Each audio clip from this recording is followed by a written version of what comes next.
Fernando Capês, apostos? Apostos, pode mandar bala. Lucas, tudo ok com a live, com a transmissão? Sim, tudo ok. Rui, tudo perfeito aí também? Por favor, libere o acesso aos nossos alunos para a aula de hoje, para a aula magna desta noite.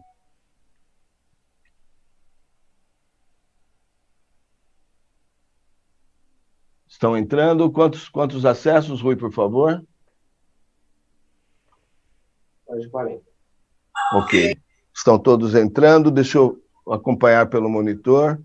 Deixa eu ver aqui, que eu não estou vendo.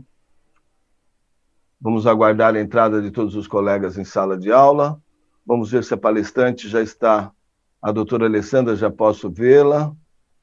Deixa eu ver quem mais. Tem alguém ainda na fila de espera? Não. 2 pessoas. 2 pessoas apenas? Mas liberou acesso já? Estão entrando. Vamos aguardar mais uns instantes para a entrada de todos os alunos na sala. Ainda bem que no meio virtual entra mais depressa, né? Entra 40 de uma vez só. Entra 40. É só uma pessoa. Só uma pessoa aguardando ainda. Vamos aguardar a entrada do colega que está na sala de espera.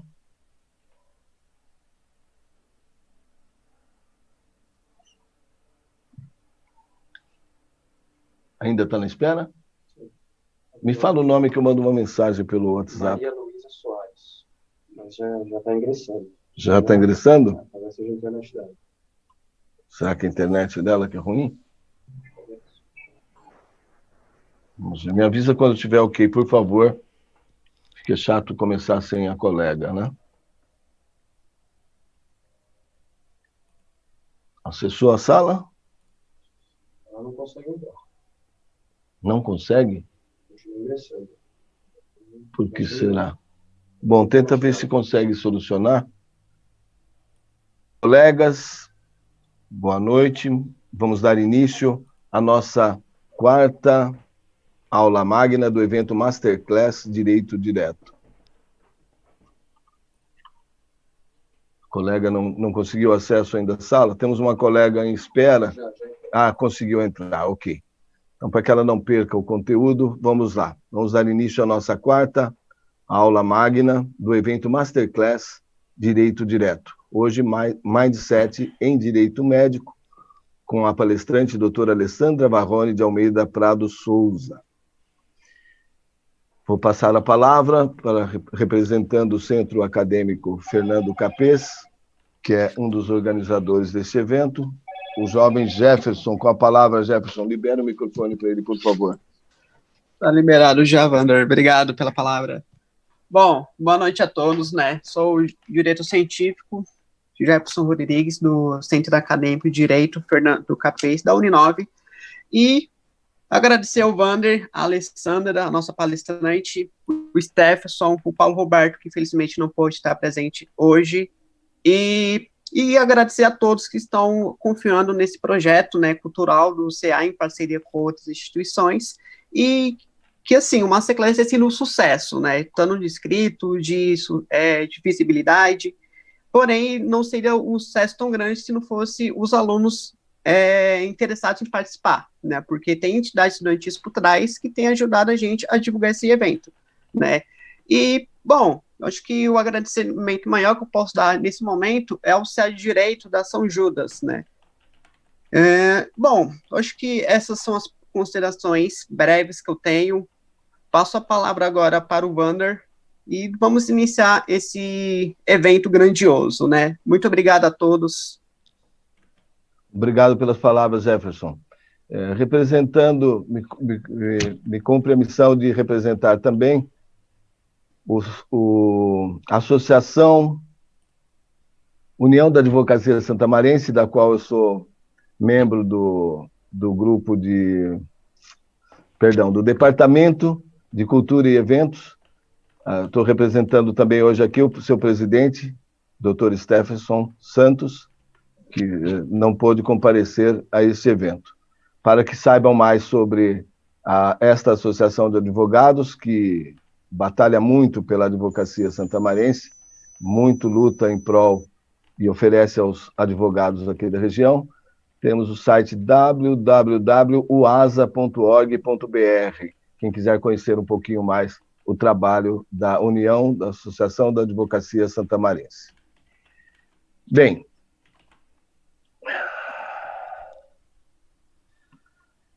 vamos lá. Advogada, palestrante, pós-graduada em Direito Médico, Direito Constitucional e Direito e Processo do Trabalho. Membro das comissões de Bioética e Biodireito da Ordem dos Advogados do Brasil, Distrito Federal.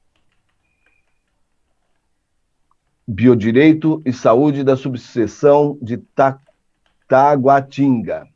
Autora do livro Resumo de Direito Médico, da coleção Resumos Jurídicos, da editora J.H. Mizuno. Meus amigos, minhas amigas, doutores e doutoras, saúdo, dando as boas-vindas e a boa noite, a nossa palestrante desta noite, a doutora Alessandra Varrone de Almeida Prado Souza. Muito boa noite, com a palavra, doutora Alessandra Varrone. Seja muito bem-vinda ao nosso evento. Olá, boa noite. Estão me ouvindo? Sim, perfeitamente, doutora. Bom, primeiramente, eu tenho somente a agradecer pelo convite.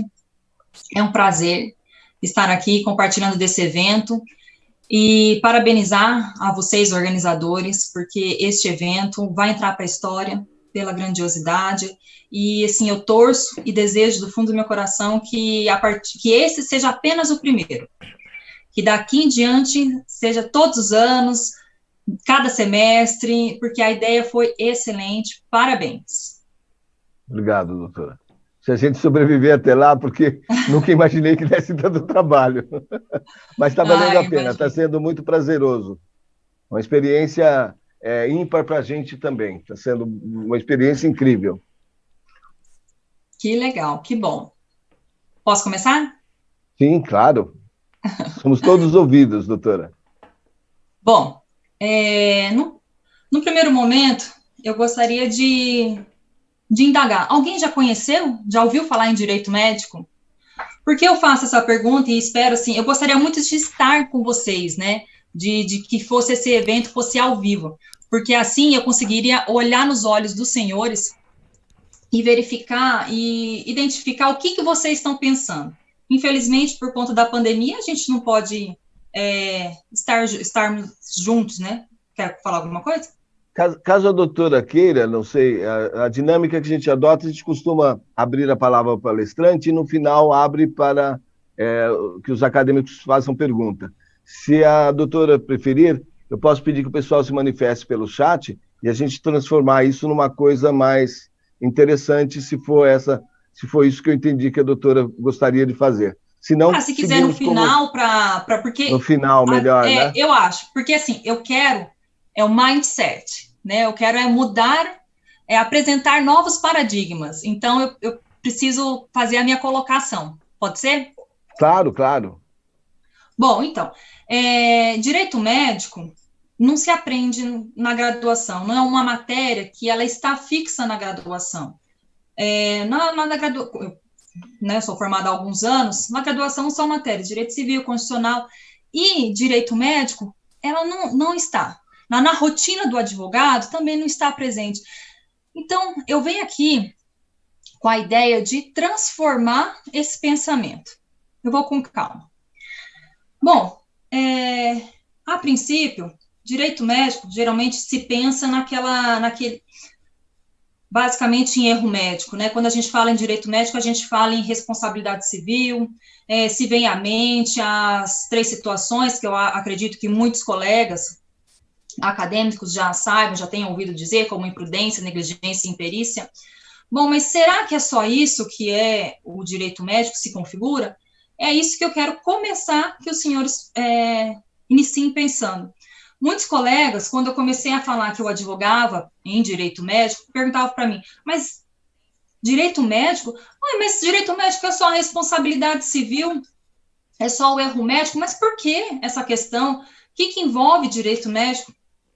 Bom, No meu decorrer da advocacia, eu fui vendo que a matéria era muito mais ampla do que eu pensava. E vendo essa necessidade, eu decidi que faltava um livro. Faltava um livro onde, se eu pudesse pesquisar os principais temas de quem advoga na área. E quem advoga na área sente essa falta, de que falta um livro com todo o material para aquela pessoa advogar.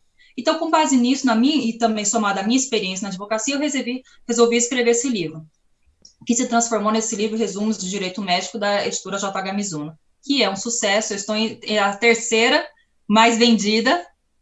Pode falar. Eu queria aproveitar para dizer que a editora JH Mizuno ela é parceira do projeto desde a primeira hora. E eu fui falar com a editora hoje para ver um livro para sortear. A gente fez um sorteio ontem de livro, achei muito bacana. Eu fui pedir livros para sortear, e qual não foi minha surpresa? A editora JH Mizuno nos honrou criando um cupom de desconto especial chamado Masterclass, com o nome do nosso evento. Olha que bacana. Que legal. E acho que está disponível até às 23 horas de hoje, para quem quiser conhecer a obra da doutora Alessandra. Tem descontos interessantes. É só acessar o site da editora jhmizuno.com.br e utilizar o cupom Masterclass para ter direito aos benefícios que o parceiro está nos honrando com eles, com essas vantagens aí, com esses descontos especiais, para a gente ter acesso, conhecer o livro da nossa palestrante. Pode continuar, desculpa a intervenção. Imagina. Bom, então, no primeiro momento, eu gostaria de estar olhando nos olhos de todos vocês para conseguir tentar entender imaginar o que vocês estariam pensando neste momento. Então, é aquilo que eu falei, né, que eu imagino, nas vezes que eu já palestrei a respeito de direito médico, muitas pessoas nunca ouviram falar, e quando ouviram, somente na parte da questão da responsabilidade civil. Então, com isso, eu resolvi escrever esse livro, que saiu essa obra que está sendo tão bem vendida, em terceiro colocado. Bom, eu gostaria de fazer um convite aos senhores. Por favor, parem tudo que está fazendo. Pensem agora o que vocês estão pensando sobre o direito médico. Façam essa reflexão. Imaginem, vejam até onde vocês já ouviram falar sobre o direito médico. E, por favor, guardem o que vocês refletirem sobre isso agora. E, no final da minha apresentação, eu gostaria que vocês revisassem esse pensamento. Mas, por favor, num primeiro momento, guardem. E aí eu venho com vocês com a notícia que direito médico está em tudo. Mas como assim, doutor? Em tudo, eu falo, em tudo. E eu vou provar para os senhores. Basta acessar qualquer mídia social, televisão, revista, conversa, sair na rua que você encontra direito médico. Bom, eu separei alguns casos práticos, na verdade, casos que existiram, ou seja, casos reais, para debater aqui hoje. O primeiro deles aconteceu entre final de fevereiro e começo de março deste ano. Aconteceu aqui em Brasília, né? Para quem não sabe, eu moro em Brasília. Advogo aqui. Foi a seguinte situação. Um casal, eles passaram uma temporada na Itália e quando eles voltaram, a esposa apresentou sintomas de Covid-19, né? Ela fez o exame e deu positivo. Foi o primeiro caso confirmado aqui em Brasília. O caso dela se agravou e ela foi internada e permaneceu internada durante um longo período. Pois bem, o marido dessa paciente, e eu posso falar porque isso não isso está na mídia, se quiserem depois pesquisem, não há nada confidencial. O marido, ele não fez exame nenhum, ele passou por uma consulta, houve a indicação de que ele fizesse o exame para que houvesse o diagnóstico, né, para saber se ele estava contaminado com o vírus ou não, e ele se absteve. Ele disse que ele não queria fazer o exame e continuou a sua vida normalmente. Normalmente, de tal ponto que ele continuou aí em shoppings, igrejas, trabalho. Ele visitava diariamente a sua esposa no hospital e assim ele seguiu a vida dele normalmente. Bom, o que aconteceu? Os médicos, vendo a gravidade e a exposição desnecessária daquele possível contaminado, a pessoa contaminada, se dirigiram à vigilância sanitária, avisaram que aquele marido, né, o paciente, ele poderia estar contaminado com o vírus. A vigilância sanitária avisou o governo do Distrito Federal, que a gente chama GDF, e o GDF ajuizou uma ação solicitando, né, requerendo que esse marido, né, que esse paciente fosse submetido a um exame para diagnosticar se ele estava com Covid-19 e, em caso fosse positivo, que ele se mantivesse recluso durante o período necessário. Tudo isso em razão porque esse paciente, o marido, não queria, em hipótese alguma, fazer o exame. Pois bem, o pedido dele era basicamente esses dois pedidos: o exame médico e que ele se mantivesse isolado. Essa vigilância era por meio de monitoramento. Se caso ele não fizesse, seria penalizado com uma multa de R$20 mil. Pois bem, a decisão foi favorável ao governo do Distrito Federal e a juíza, ela entendeu que deveria prevalecer a saúde pública como um todo, ao invés do direito individual daquele paciente. Bom, com base nessas informações, eu gostaria de começar a nossa discussão. O caso foi esse. O paciente, ele não queria se submeter ao exame. Pois bem, a primeira situação que eu levanto aos senhores: alguém aí já ouviu falar em sigilo médico? Sigilo médico, para quem não escutou, para quem nunca ouviu falar, eu vou dar uma explicada, uma breve introdução. É toda aquela informação que circunda a relação médico-paciente. Vamos ao exemplo prático. Você, como paciente, procura um médico para tratar qualquer coisa. Toda a informação que for conversada durante a consulta, o seu exame médico, o seu estado de saúde, as suas informações enquanto pregressa, sua vida pregressa, qualquer coisa. Todas as informações que circundam a relação médico-paciente, elas são protegidas pelo sigilo médico. Agora eu faço a pergunta. Lembra quando eu estava explicando esse caso para vocês, sobre esse paciente daqui de Brasília? Pois bem, não foi o médico que avisou a vigilância sanitária, que avisou o governo do Distrito Federal, que ajuizou uma ação, que a juíza deferiu? Não foi? Foi mais ou menos esse caminho que eu expliquei, não foi? Pois bem, houve ou não houve a quebra do sigilo médico-paciente? Quando a gente pensa que esse médico repassou informações advindas da consulta, daquela relação médico-paciente, num primeiro momento a gente consegue imaginar que houve a quebra do sigilo médico-paciente, ou seja, ele quebrou o segredo. É muito importante que se saiba que esse sigilo médico, ele lembra muito a confissão que um cristão faz a um padre. O padre, ele não tem o dever de não abrir, não passar adiante aquilo que foi confessado em confessionário. É mais ou menos essa ideia. Pois bem, o médico teria quebrado esse sigilo ao expor a situação daquele paciente? Bom, segundo o Código de Ética Médica, em situações como essa, o médico, ele tem o dever legal de quebrar o sigilo médico-paciente e informar a vigilância sanitária ou o órgão correspondente do local, da cidade, sobre aquele paciente que tem uma doença que é transmissível. No caso que a gente está explicando aqui, esse paciente, ele provavelmente estava contaminado com Covid-19 e a transmissibilidade da doença era tamanha que esse médico, ele tinha a obrigação legal de chamar a vigilância sanitária e contar que aquele paciente poderia estar contaminado. Então, aqui nessa hipótese, a gente pode afirmar que não houve quebra de sigilo médico, e sim obrigação legal, dever legal do médico quebrar esse sigilo. Bom, mas desse mesmo caso, eu trago para os senhores dois princípios do direito médico que a gente tem que trazer para a nossa vida. Por que eu trago para a nossa vida? Porque todos nós somos pacientes. Embora cada um na sua localidade, na sua cidade, com seu estado de saúde, enfim, em algum momento das nossas vidas, seremos pacientes. Passaremos a depender de um médico. Então, é muito importante que a gente conheça dois princípios da bioética. Para quem nunca ouviu falar, eu vou apresentar aos senhores uma pessoa, Hipócrates. Eu acho que muitos de vocês talvez não tenham ouvido falar.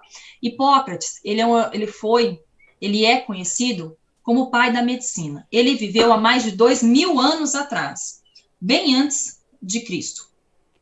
Ele idealizou, fez vários preceitos da medicina, inclusive ele escreveu um juramento médico que é ainda hoje lido por todos os médicos que estão colando grau. Então, até hoje se lê o juramento de Hipócrates. Bom, então vamos lá aos princípios de Hipócrates. São dois princípios: princípio hipocrático da beneficência e princípio hipocrático da autonomia do paciente. O princípio da beneficência, eu quero que os senhores prestem atenção para que tragam para a realidade de cada um, visa o bem-estar de cada paciente. Bem-estar, exatamente. O médico, ele tem a obrigação de fazer aquilo que é melhor para o paciente, aquilo que, diante da circunstância, da capacidade do local, da atividade que o médico está realizando, ele tem que buscar a excelência na execução do seu serviço.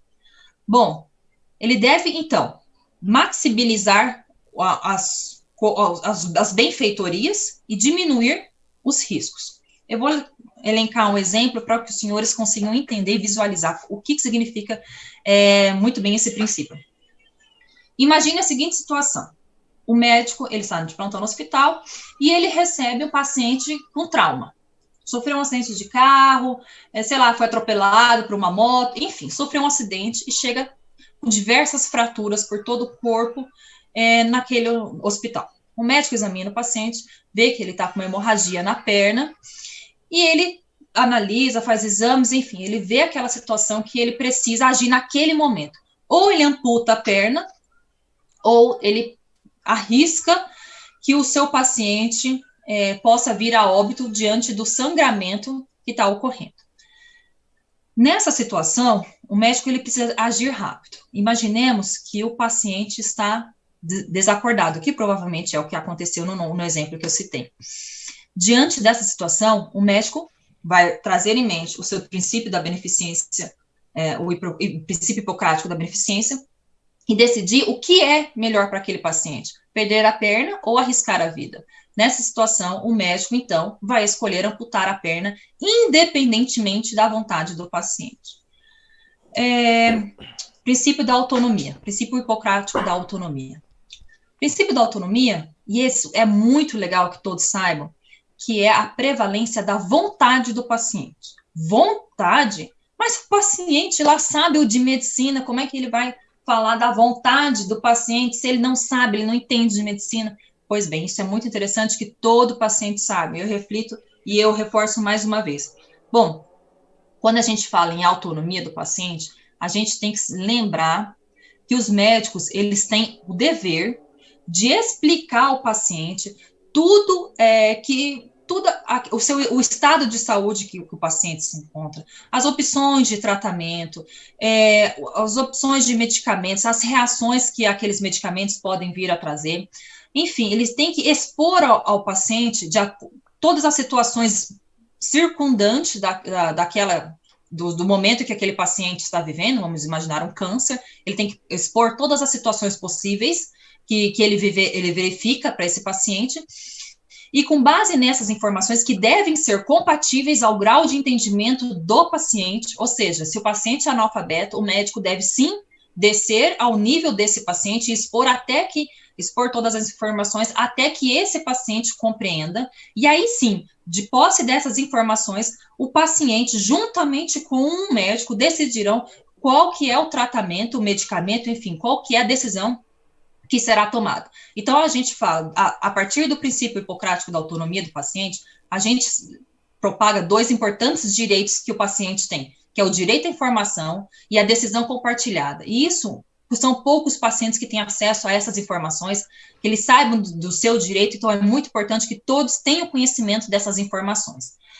Aliás, no site da editora JH Mizuno tem um e-book em que eu elenco, tem um pedacinho de todos os livros, um compilado, um resuminho de todos os livros, e no meu tem a parte dos princípios, e lá, quem quiser baixar, é gratuito no site da editora, vai estar na minha parte vai estar as explicações dos princípios da bioética. Então, na minha parte tem esses dois princípios que eu acabei de explicar. Então, quanto ao princípio da autonomia do paciente, eu gostaria de trazer o seguinte exemplo. Imagine a situação. É porque, assim, o senhor me desculpe, viu, Wander, porque eu gosto muito de dar exemplo, porque eu acho que direito médico, a gente só aprende com exemplo. Porque senão fica tudo muito teórico, aí o aluno ele não acompanha. Adoro exemplo, adoro cases, e já estou procurando o e-book aqui no site da editora para compartilhar com os colegas no grupo. Exato. Pois bem, vamos falar da autonomia do paciente. Imagine a seguinte situação: a parturiente, ou seja, aquela mulher grávida, ela dá entrada ao hospital em franco trabalho de parto e os médicos falam para ela que ela, por estar de 40 semanas, ela deve ser conduzida a uma cesariana de emergência. Mas ela fala, não, eu não quero uma cesariana, eu quero fazer um parto normal. E fica naquela discussão, e ela exige que seja tentado, até os últimos momentos, até quando for possível, que seja tentado o parto normal. E o médico, ele deve respeitar o desejo dessa paciente e submeter ao parto normal, ou pelo menos até o ponto que seja seguro, o parto normal, para que seja feita a vontade da paciente. Então, o que isso quer dizer? Isso é em respeito ao princípio hipocrático da autonomia do paciente, que Hipócrates idealizou esse princípio há mais de 2000 anos. Bom, eu trouxe um segundo exemplo para a gente debater sobre direito médico. Também é real, porque eu gosto de exemplos reais, que são que a gente consiga ver na realidade, no nosso cotidiano. E aconteceu também, na verdade, esse exemplo aconteceu em Salvador, na Bahia. Pois bem, o paciente, ele estava internado no hospital e ele foi submetido a um exame que confirmou que ele estava com Covid-19, coronavírus. Bem no começo da pandemia, aquela situação que todo mundo estava altamente temendo que virasse uma pandemia, enfim. Esse paciente, de posse do seu resultado de exame, ficou desesperado. Desesperado em tal ponto que ele se evadiu do hospital, sem deixar rastro. Fugiu.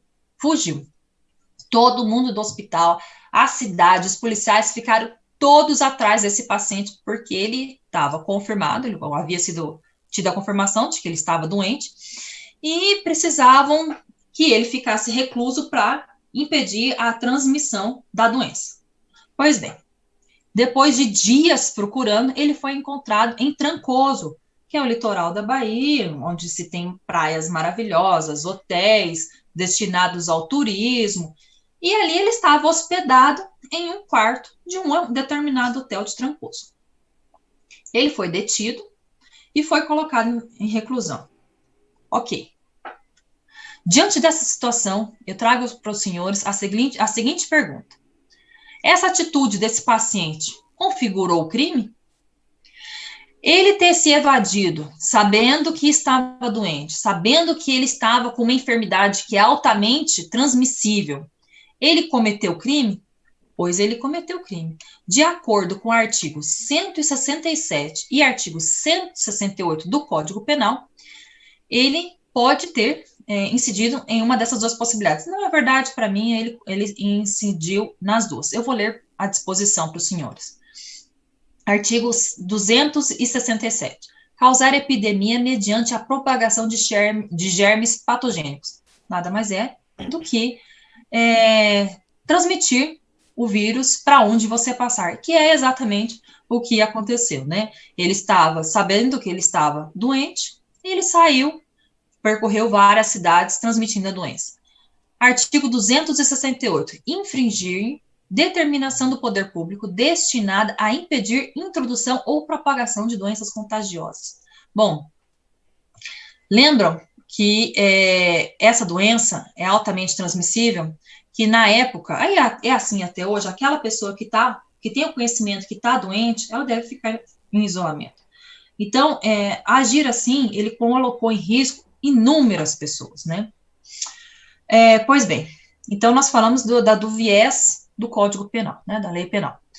Agora imagine o dono do hotel, que não tinha ideia do que estava acontecendo, de quem que ele estava hospedando ali. E que em um determinado momento viu o seu hotel ser invadido por diversos policiais que detiveram e depois informaram que aquele hóspede, na verdade, era um paciente de um hospital que estava portador de uma doença altamente transmissível.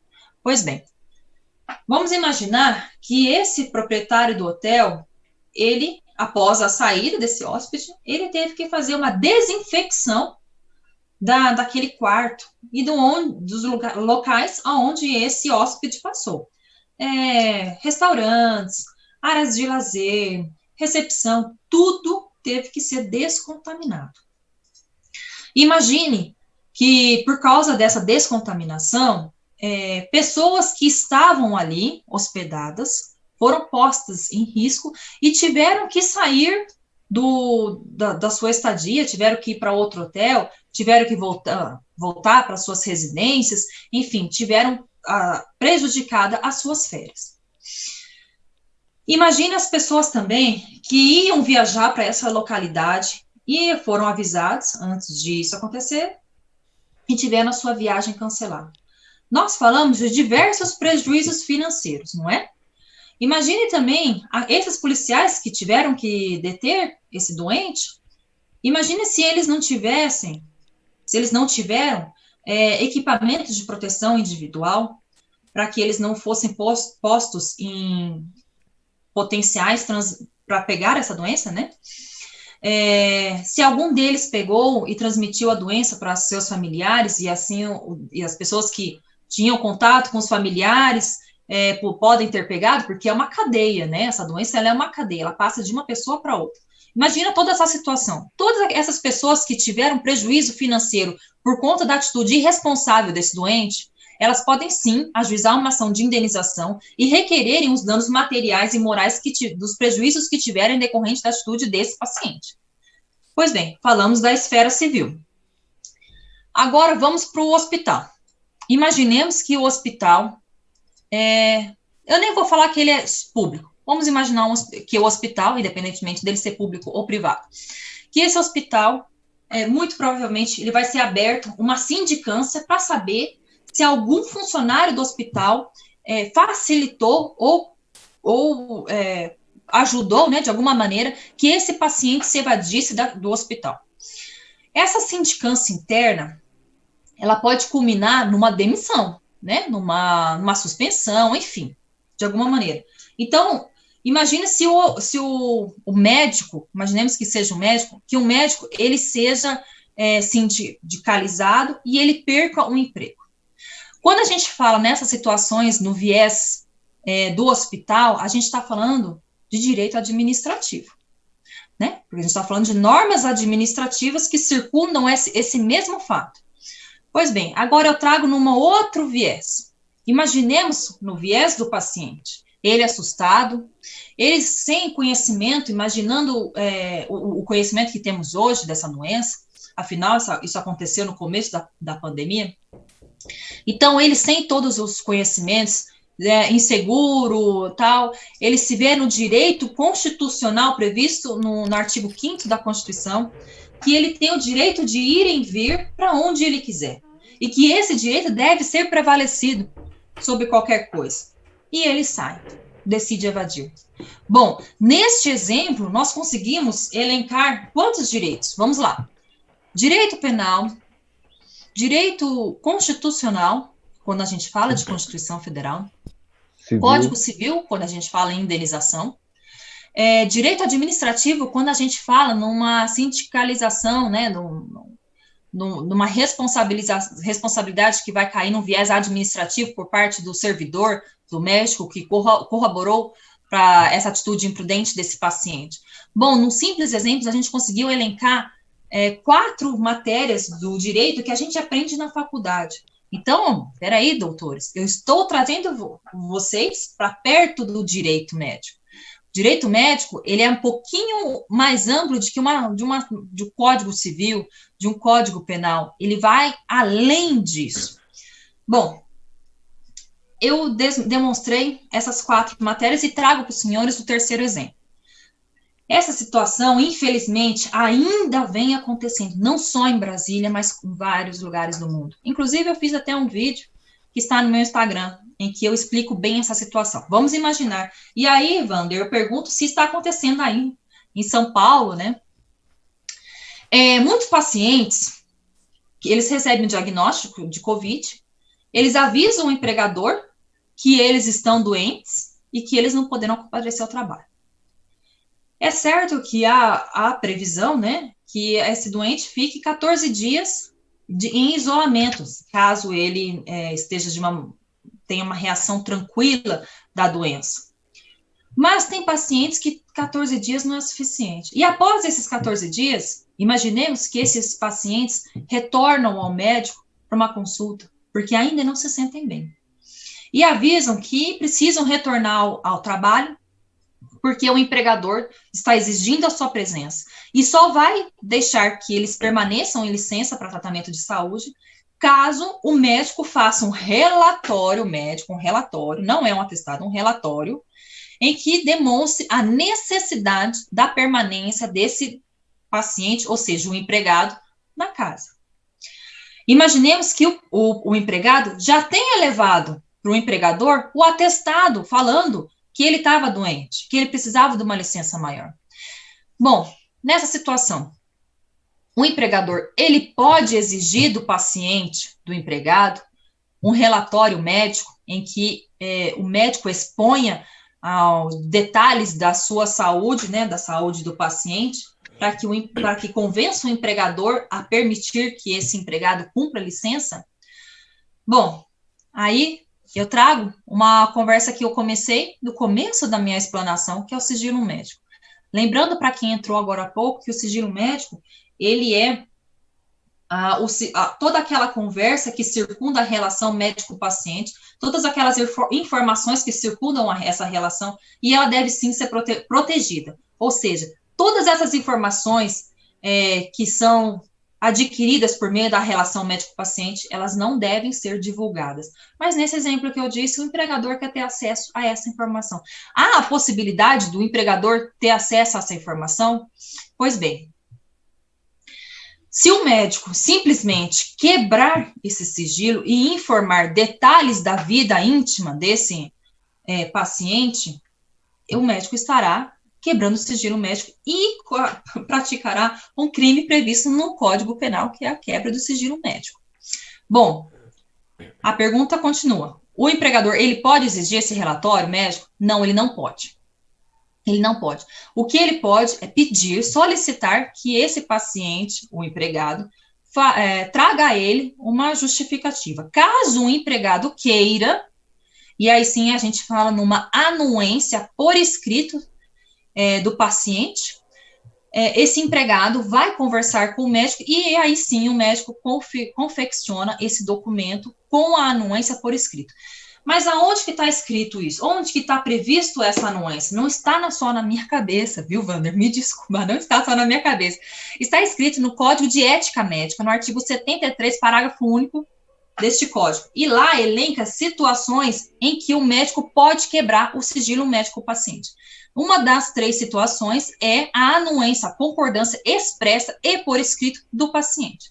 Nessa situação, o paciente ele pode pedir que o médico confeccione esse relatório e aí sim ele leve, caso queira, para o seu empregador. Bom, aí eu trago um outro caso, o último caso que eu trouxe, e aí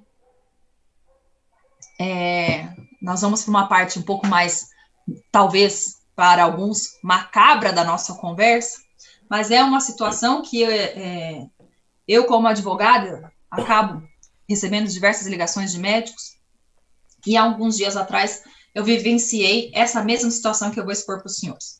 Bom, uma médica de um hospital me ligou, e ela me contou a seguinte situação. Imagine, um paciente idoso, civilmente capaz.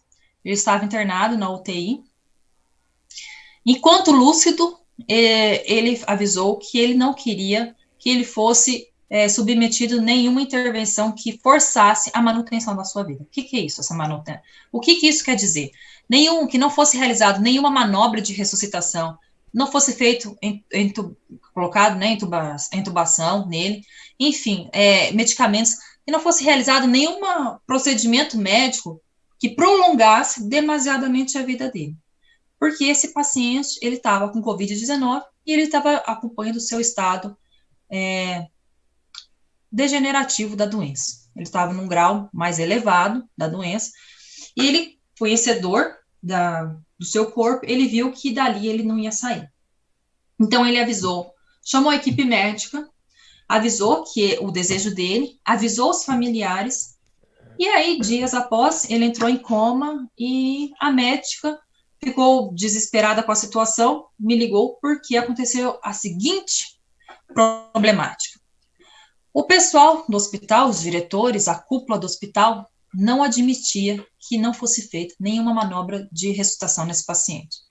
Eles entendiam que que esse paciente deveria ser utilizado nele qualquer documento ou todo procedimento médico, medicamentos, tratamentos, enfim, tudo aquilo que fosse necessário a postergar a vida desse paciente, mesmo sendo contrário a ele. E avisou essa médica que, caso ela disse assim, ela estaria cometendo eutanásia. A médica, desesperada, me ligou. Doutora, pelo amor de Deus, eu vou ser processada de um lado ou de outro, ou do médico, do diretor, ou dos familiares do paciente, que me avisaram que se eu postergasse a vida desse paciente, eu iria ser processada. Então, já que eu vou ser processada, eu quero a sua ajuda.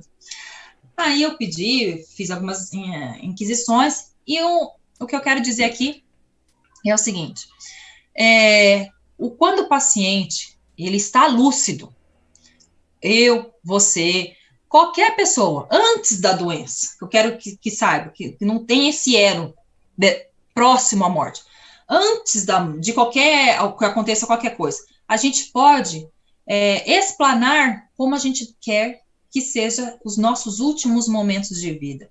Eu sei que esse é um assunto que é muito fúnebre para nós brasileiros, porque nós somos um povo caloroso, nós gostamos de contato, a gente gosta de vida, né, de sol, e isso é um assunto que traz muita tristeza para o brasileiro, mas isso já é um assunto que é altamente debatido no mundo inteiro, é uma coisa que é, assim, pacífica.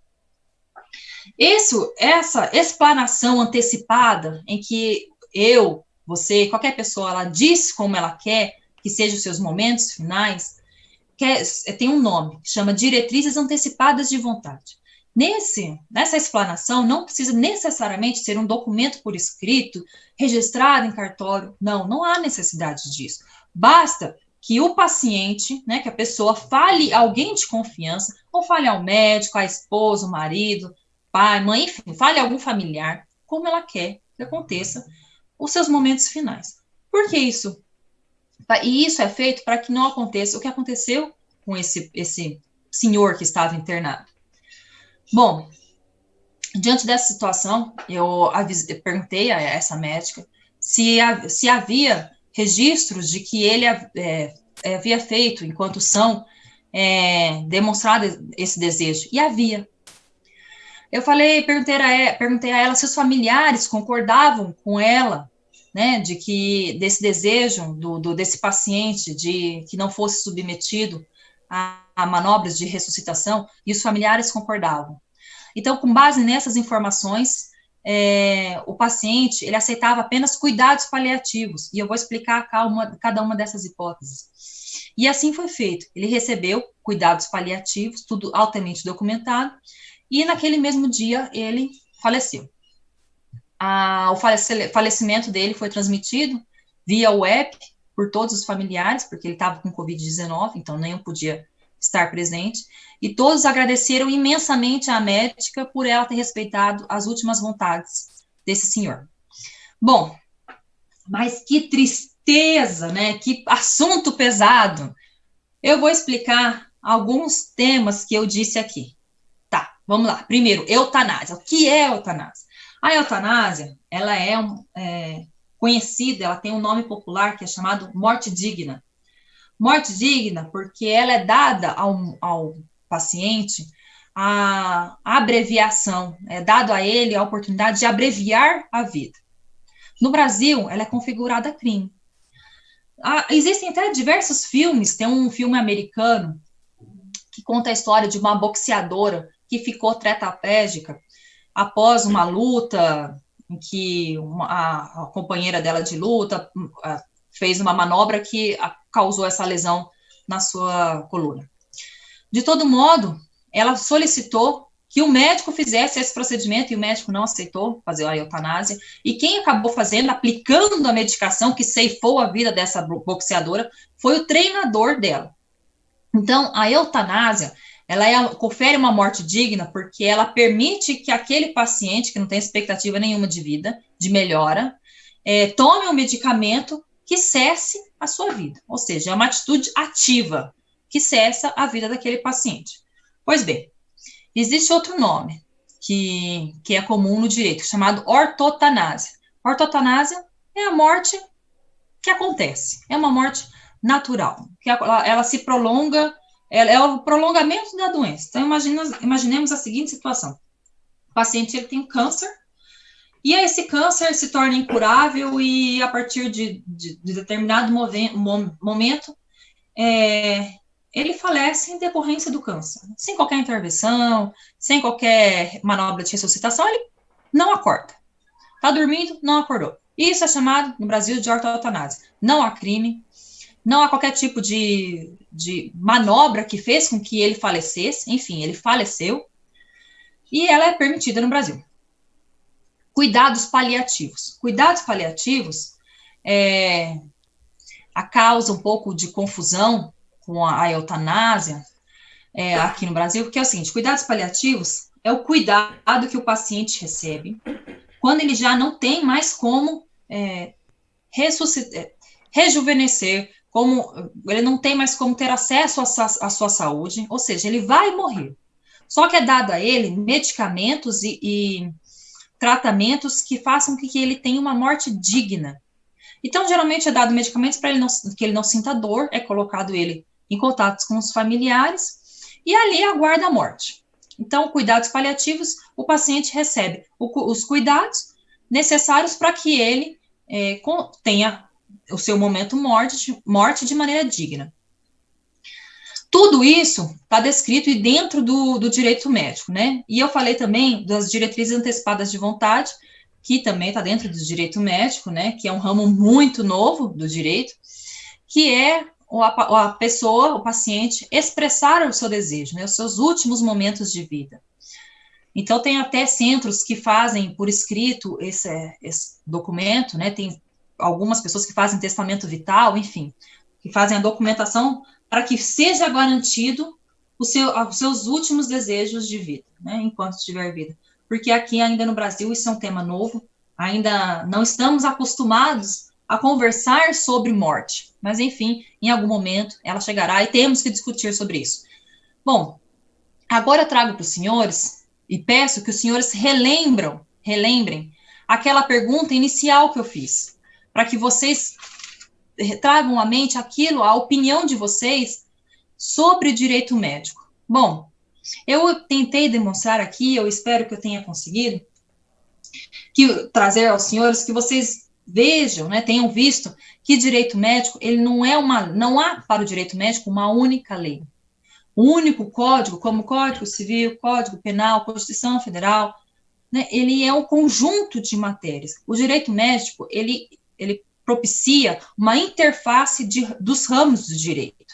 Então, com uma simples situação, como alguma dessas que eu demonstrei para os senhores, a gente consegue falar com praticamente todos os ramos do direito. Então, o profissional que atua no direito médico, ele tem que ser conhecedor não só do direito, Constituição Federal, direito civil, direito penal, direito do trabalho, enfim, ele tem que saber também normas da Agência Nacional de Saúde, ele tem que entender um pouco de medicina, ele tem que saber sobre as resoluções do Conselho Federal de Medicina, enfim, ele tem que estar ligado ao direito à medicina. Nós, que somos profissionais do direito, temos uma percepção um pouco diferente da medicina. Para a gente, a medicina é uma coisa um pouco estagnada, né? Como no direito, porque no direito a gente tem o costume de colocar nome em tudo, nomenclar as situações, colocar teorias, e na medicina não é assim. A medicina ela está em constante transformação. Inclusive, a relação médico-paciente ela vem se modificando ao longo do tempo. Então, é muito importante que a gente consiga entender e visualizar a grandiosidade que é o direito médico. Bom, Wander, essa foi a minha exposição. Eu espero ter trazido um pouquinho do meu conhecimento para os senhores. Espero que os senhores tenham gostado. e quem tiver pergunta vai ser um prazer responder. Deixa eu ver se há alguma inscrição. Parece que eu vi uma colega. Deixa eu abrir aqui o e-mail. As inscrições continuam abertas para os colegas pelo e-mail, através do e-mail eventosdouniversojurídico@gmail.com. Tem uma inscrição, pelo menos, que eu vi. Não, já tem duas. Vamos lá. Primeiro, a primeira inscrita é a Veira, da Universidade 9 de Julho, terceiro semestre. Ela só não mencionou o campus aqui, mas tem a oportunidade de fazê-lo agora que vai ter a fala. Doutor Rui, por gentileza, libere o microfone da Mary Mércia para que ela faça pessoalmente a pergunta para a nossa palestrante de hoje, desta noite, a brilhante advogada, a doutora Alessandra Varrone de Almeida Prado Souza. Não está na sala? Saiu? Mary Márcia. Vou mandar uma mensagem aqui para ela. Vamos ver se eu... Enquanto isso, libere então o microfone da colega Maria Neiva dos Santos. Ela é... Deixa eu me ver... Ela é enfermeira e estudante do direito, terceiro semestre da Uninove Santo Amaro. Libere o microfone, por favor, da colega Maria Neiva, para que ela... Está liberado? Maria Neiva, peço por gentileza que você clique no ícone que tem na sua barra inferior do Zoom. Tem um cantinho que tem a câmera e o microfone. Ele deve estar cortado. Clique em cima do microfone para liberar o seu áudio, por favor. Deixa eu ver se eu consigo vê-la. A gente ainda está apanhando da tecnologia nesse mundo normal. Mas não se preocupe. Maria Neiva, nos ouve? Na verdade, aparece.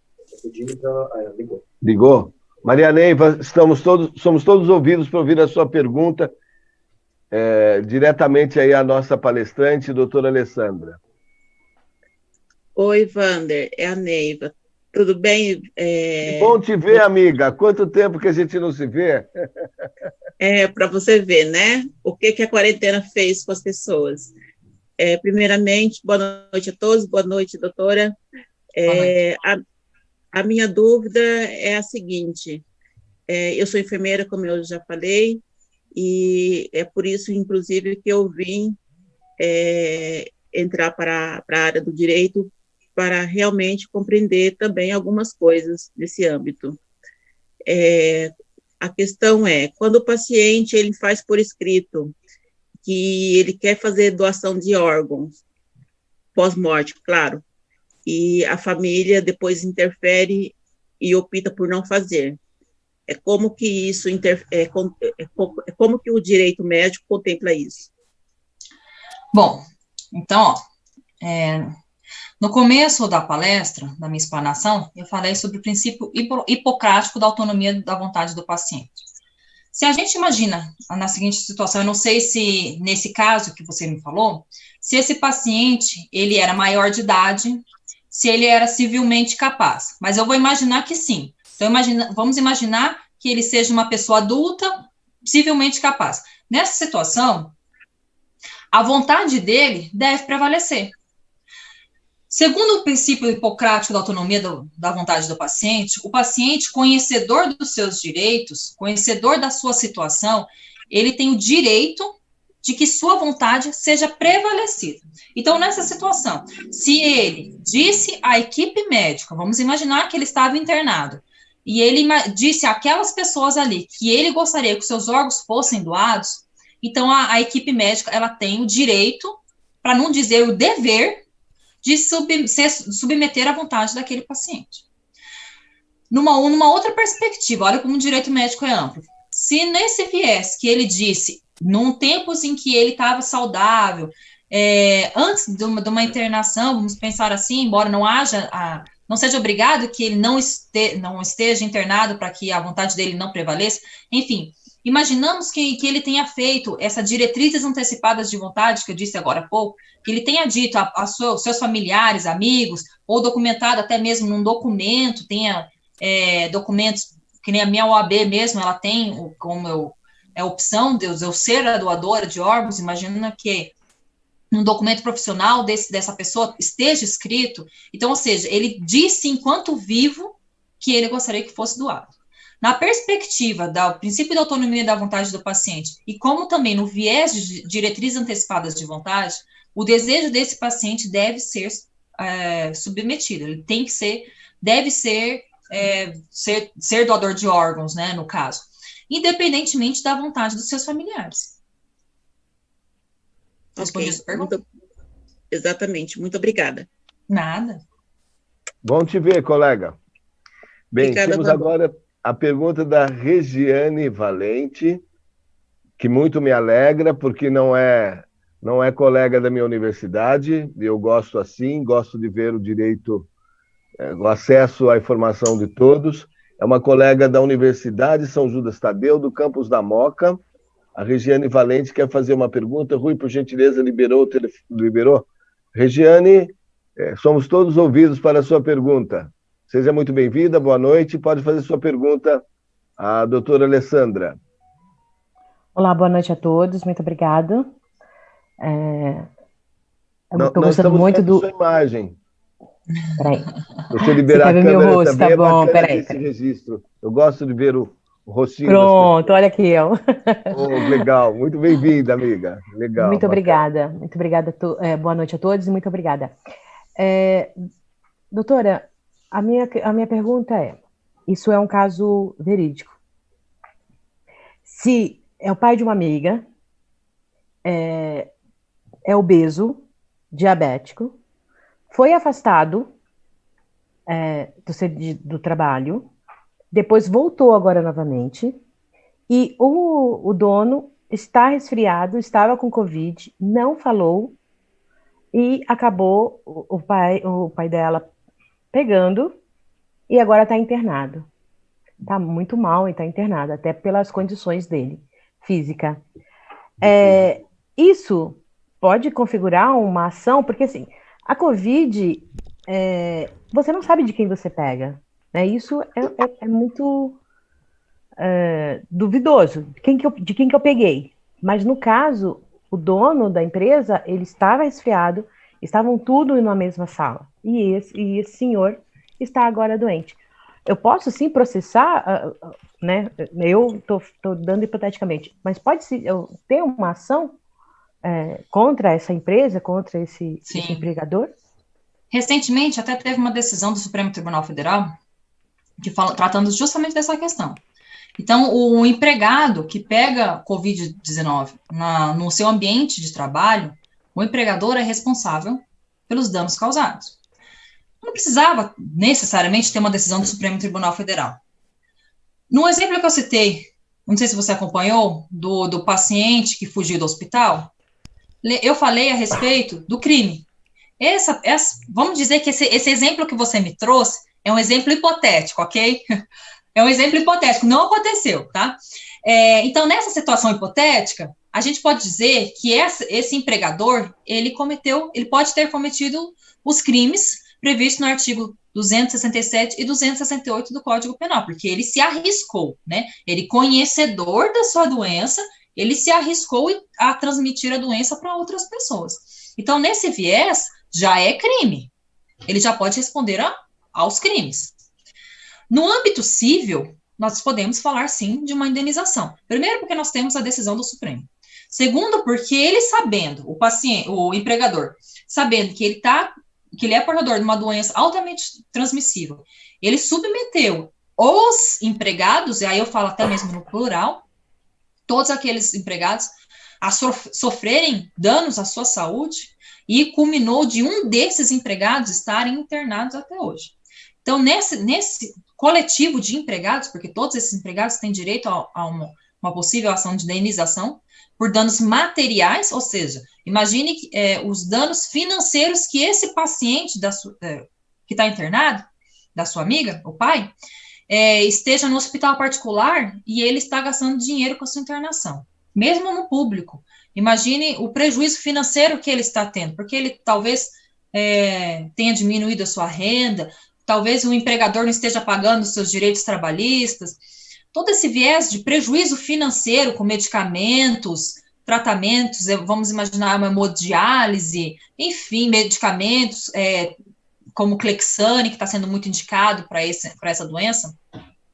Todos esses gastos financeiros, e a gente pode botar no viés de dano moral, numa ação de indenização, como também o prejuízo emocional sofrido por esse paciente, e aí também por todos os familiares que estão nessa relação. A esposa, as filhas, todas essas pessoas que tiveram esse dano moral, né, dano emocional, podem ingressar juntamente com o paciente uma ação de indenização por danos morais. Sem pensar também numa ação, talvez uma ação trabalhista, se ele não continuar no emprego, ou caso não tenha acesso às verbas trabalhistas, enfim, tem esse viés também de direito do trabalho. Nada. Obrigado pela pergunta, colega Regiane. Antes de passar a palavra para mais uma pergunta, tem mais uma inscrição. As inscrições continuam abertas, gente. Vamos aproveitar para tirar todas as dúvidas, porque é um tema que suscita realmente muitas dúvidas com relação à conduta médico-paciente, paciente-médico. Mas antes de passar a palavra para mais um colega que vai fazer a sua pergunta, eu queria lembrar que eu já estava me esquecendo da hora da chamada. Nesse momento, nós vamos fazer uma chamada adaptada aos novos tempos. Então, eu peço que os colegas, a partir desse momento, digitem no chat o seu nome completo e a universidade de onde estudam, para que a nossa assessoria possa fazer a verificação de presença para a emissão dos certificados. Então, a partir de agora, digitem aí no chat o nome completo e a universidade que cada um está cursando, para que eu possa fazer depois e emissão do certificado. Também peço para os colegas que tenham muita paciência com relação à emissão dos certificados, porque eu estou com um atraso dessa agenda. Nós tivemos muitos problemas iniciais, porque alguns colegas não fizeram o cadastro do nome completo, só o primeiro nome, ou tinha muita letra minúscula também, não dá para a gente emitir. Eu sei que o recurso autocompletar do celular é terrível e, às vezes, acaba atrapalhando a gente na hora de preencher esses formulários eletrônicos. Então, nós tivemos que fazer um pente fino no banco de dados, acertar o nome de todo mundo bonitinho, para imprimir um certificado como bando figurino. Então, por conta disso, a gente está demorando um pouquinho, estamos atrasados na entrega dos certificados, mas nós vamos fazer um mutirão nesse sábado e domingo para entregar o máximo dos certificados, desde a abertura do evento, que foi com o nosso ex-presidente Michel Temer, até o certificado da aula de participação da aula de hoje, desta brilhante aula Mindset em Direito Médico, que está sendo proferida pela doutora Alessandra. Então, eu peço aos colegas, os doutores e as doutoras, que tenham paciência, que até o final de semana é a previsão que a gente termine de encaminhar e colocar em dia a entrega dos certificados a todos. E, neste particular, o nosso jovem mais novo colaborador do projeto, o jovem Lucas Lima Diniz, é quem vai dirigir a palavra agora à nossa... Só um momento, por favor, que nossa técnica quer me dizer alguma coisa. Tem algumas pessoas só colocando o nome, eu esqueci de colocar a instituição. Sim. Os colegas que estão escrevendo o seu nome no chat, por favor, coloque a universidade do lado, que isso, se não fez, faça novamente, por favor, que isso nos ajuda a identificar o colega na hora de fazer a verificação da chamada. Bom, vai falar a colega Maria Neiva, parece que tem mais uma pergunta, será que é isso que eu estou entendendo aqui? Deixa eu dar uma olhadinha. Olha, Maria Neiva parece que tem mais uma dúvida. Como não tem uma pandemia de inscritos para fazer perguntas, vamos abrir o microfone novamente para que a colega Maria Neiva faça uma nova pergunta, por que não? Rui, por favor, libere o microfone da colega. À vontade, fique à vontade. Maria Neiva, o microfone é seu novamente, colega.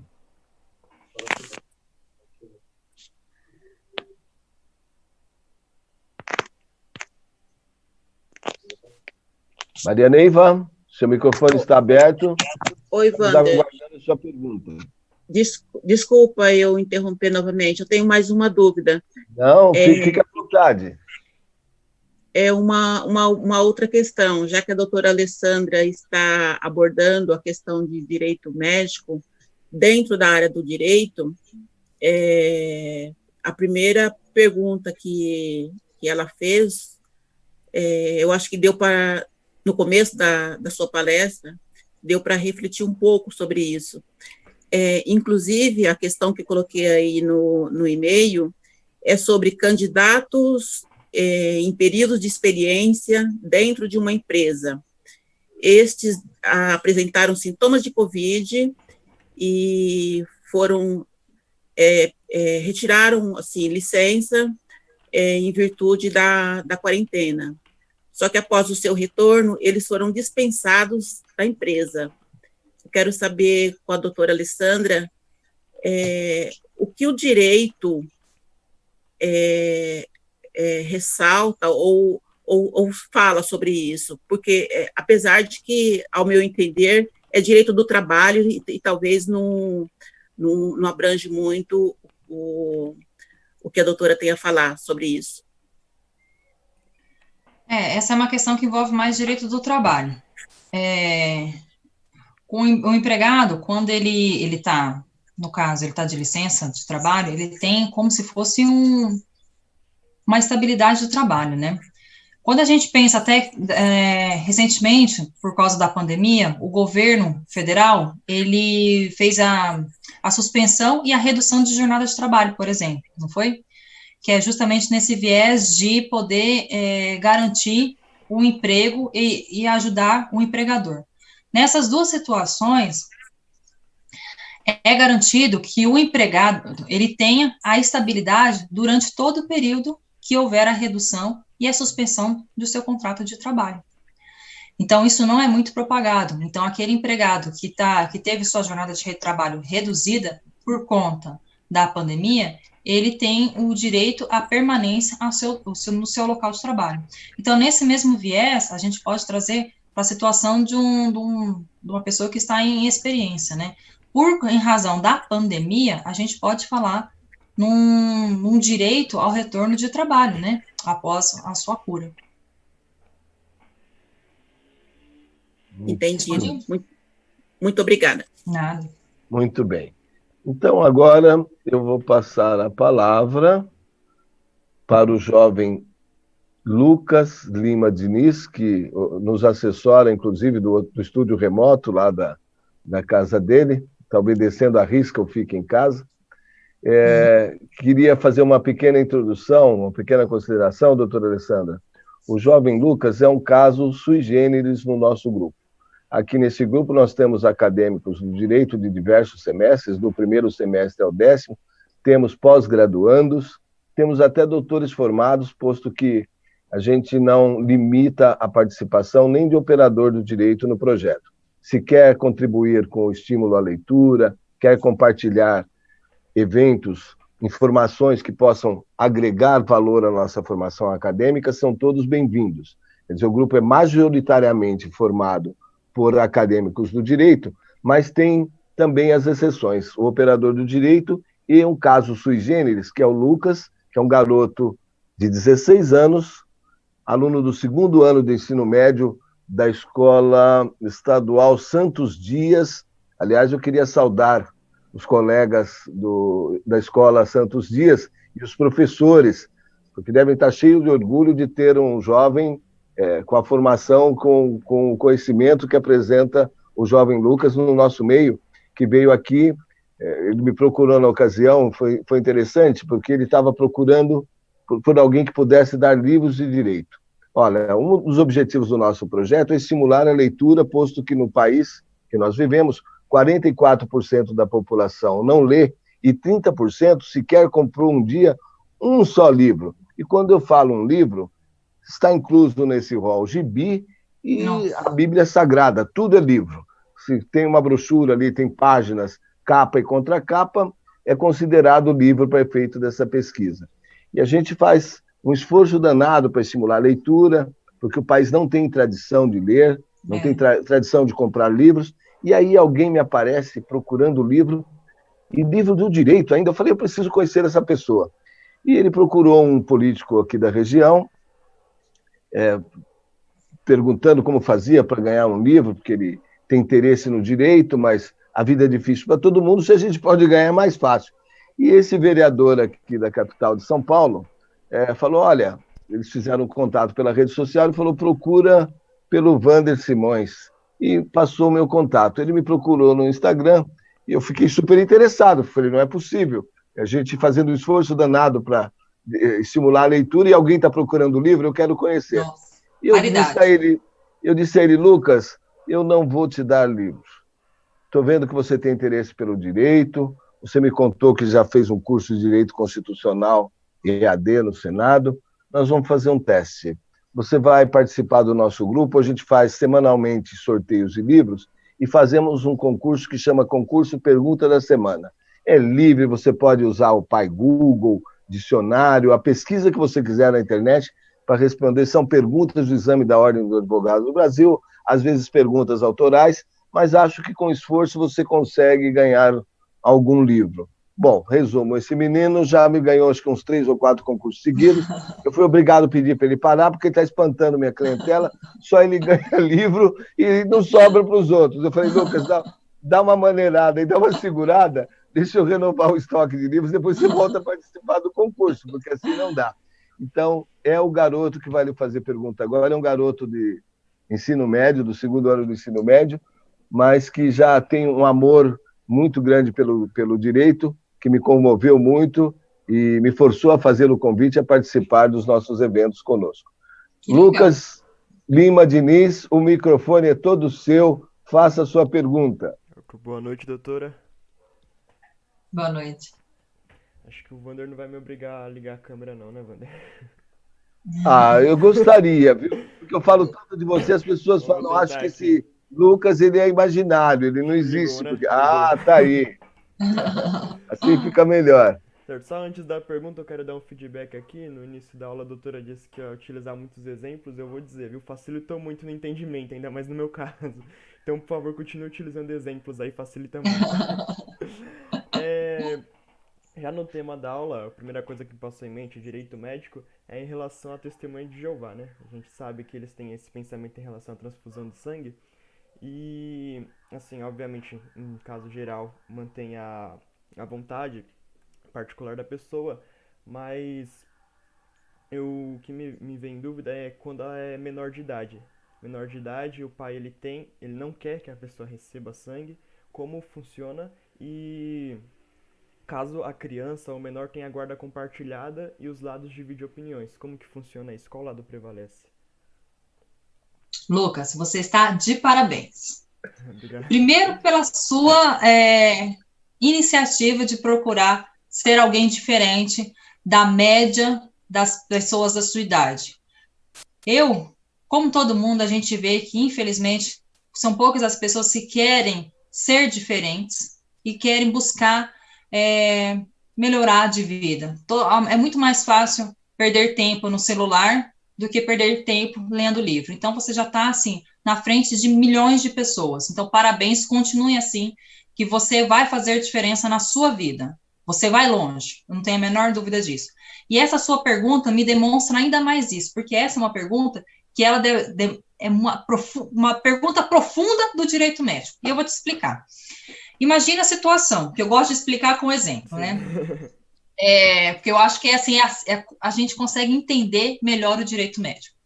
Porque ele envolve direito e medicina, então são duas ciências totalmente opostas. Bom, uma criança, 8 anos, ela deu entrada no hospital com decorrência de um grave acidente automobilístico, e ela está internada, vai direto para uma UTI, e o médico, não, uma UTI não, ela vai direto para um centro cirúrgico, e ali os médicos verificam que ela precisa passar por uma situação de transplante. Então, a situação é, ou o médico faz a transfusão de sangue, ou o paciente, né, a criança, ela corre grave risco de acabar falecendo.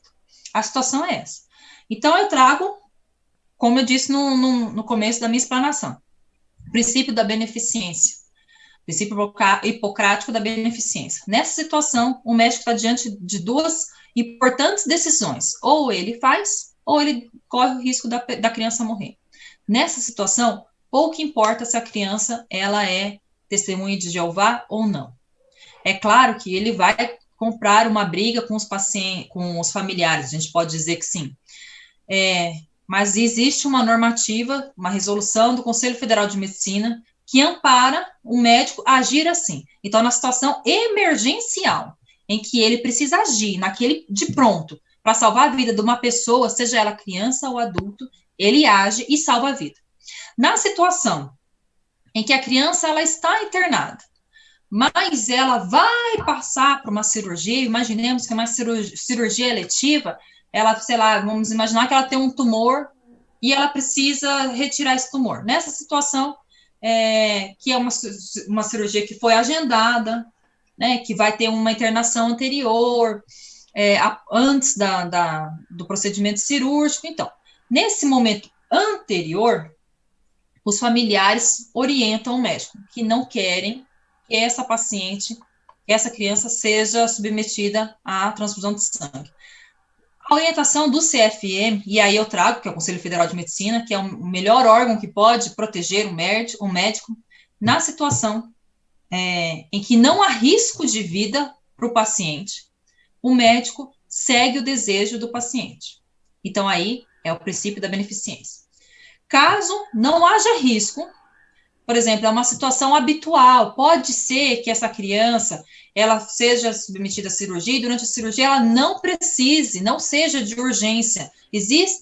Pode ser que existam outros procedimentos médicos que vão prevalecer, que podem ser utilizados, que façam com que a criança não seja submetida ao transplante, à transfusão. Nessa situação, em que não é primeiro colocado a transfusão, o médico se submete à vontade dos familiares.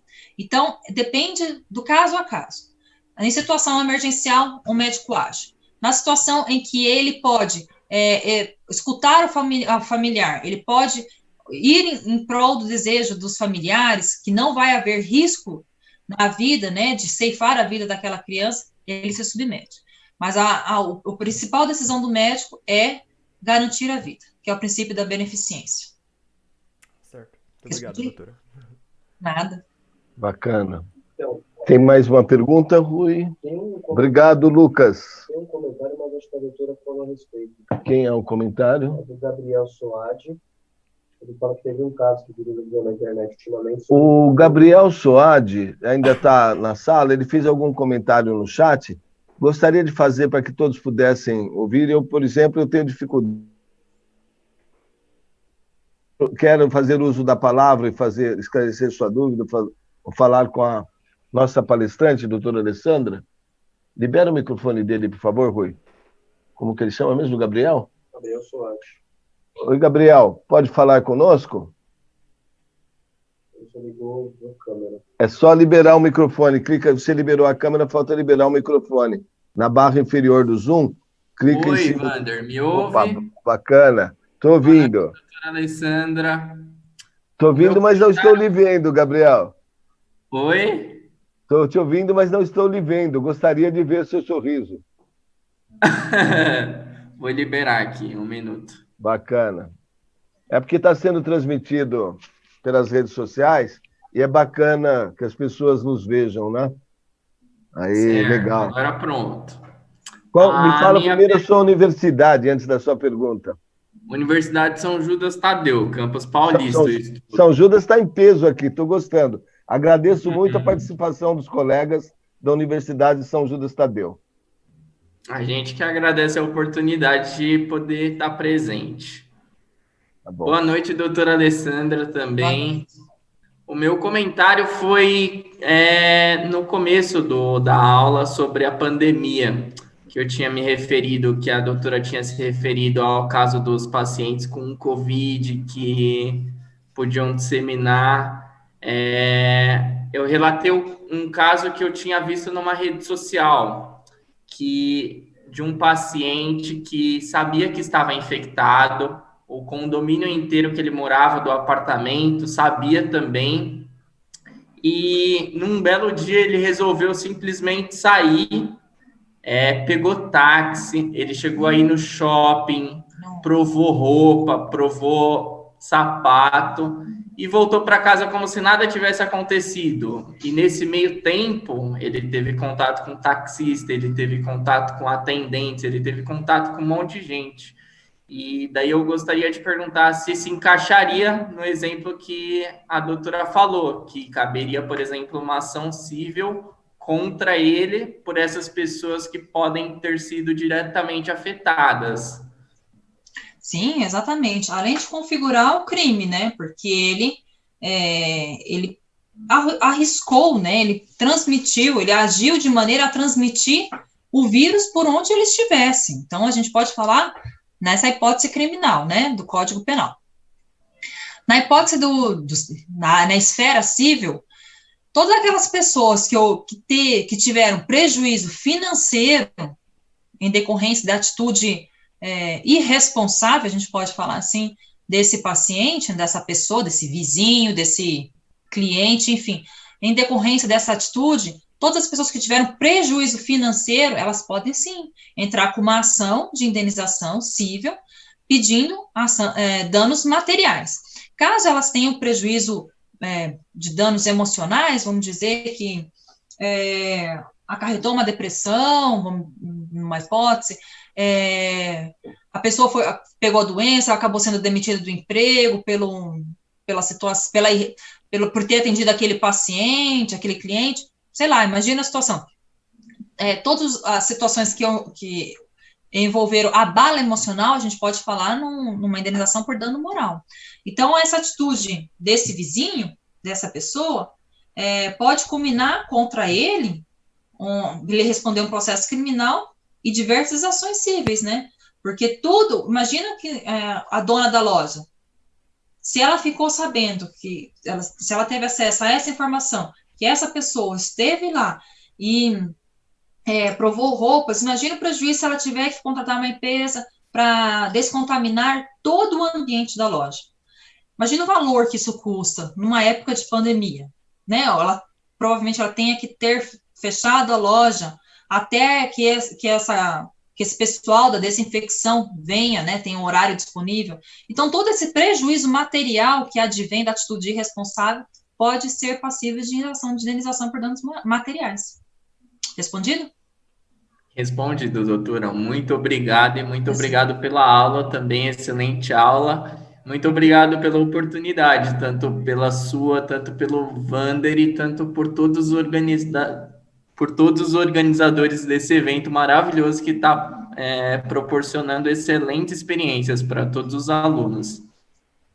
Olha, Gabriel, novamente eu quero agradecer muito a sua participação e te fazer até um pedido, que você ajude a propagar essa notícia com seus colegas da sua sala, da sua turma, e nós temos ainda, deixa eu ver quantas palestras para terminar esse evento. A gente lançou um desafio muito grande, nós nos submetemos a um desafio.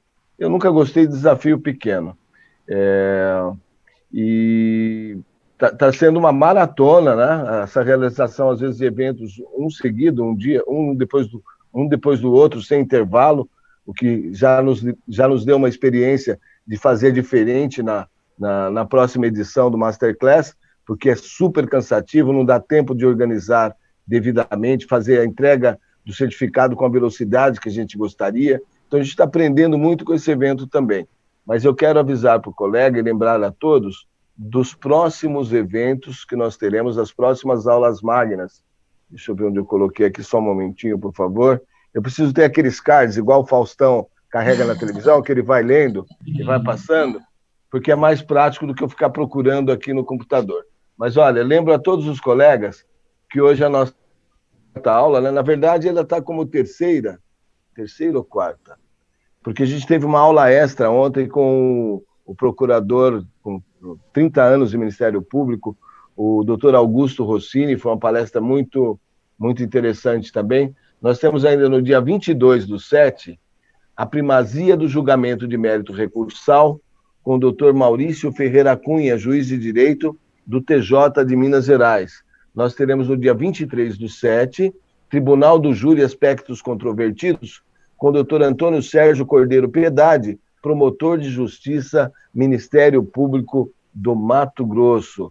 E teremos um assunto que me é muito caro, as pessoas que me conhecem, que convivem comigo, sabem que é um tema que me causa muita comoção, muito interesse, que é a corrupção, nesse caso, a corrupção em ano eleitoral, teoria e prática, com o doutor Igor Pinheiro, e teremos, para finalizar o evento, finalizar esta primeira edição do Masterclass, finalizando só que não, porque tem mais um extra, que tem o professor Fernando Augusto Salles, que ainda não tem data definida. Vocês fiquem atentos, por favor, no grupo. A gente não poderia deixar de contemplar o professor Fernando Augusto Salles. Estamos vendo um jeito de encaixá-lo ainda dentro desse mês, com uma palestra interessante para a gente. Ele que é um processualista de primeira linha, primeiríssima linha. Então, no dia 30/7, deve finalizar esta série de eventos, o doutor Francisco Disseu de Barros. Eu assisti uma live dele outro dia, gostei muito, quebrando paradigmas para entender o novo direito criminal. Então, peço que o colega ajude a divulgar esses eventos com os colegas. Os que já estão inscritos no primeiro, não saíram do grupo, vão estar sempre recebendo informação no dia, o link para acesso, a informação de inscrição do evento, o currículo do palestrante, que a gente toma cuidado de enviar previamente, né? Mas ajude a divulgar esta informação. Também peço aos colegas que ainda não... Eu acho deprimente fazer isso, mas me convenceram, minha assessoria técnica me convenceu de fazer o pedido de que entrem no nosso canal no YouTube e ativem o sininho para receber notificações. Deixa lá sua curtida se gostou, ou seu dislike se não gostou, né? Mas faça sua inscrição no nosso canal, que isso aumenta a visibilidade do nosso projeto, das nossas ações, e avisa, informa o colega também, quando tiver... Vai sempre subir um vídeo importante lá, ou é uma palestra, ou é um sorteio de livros que estamos fazendo, ou é um concurso de pergunta da semana. O colega não perde em se inscrever no nosso canal e ativar o sininho. Perfeito? Dados esses recados, deixa eu ver, doutora, estamos rigorosamente em cima do cronograma. Deixa eu ver se tem mais alguma pergunta, a menos que a doutora precise sair já. Não. Aí já encaminha para o encerramento. Posso ver se tem mais uma pergunta?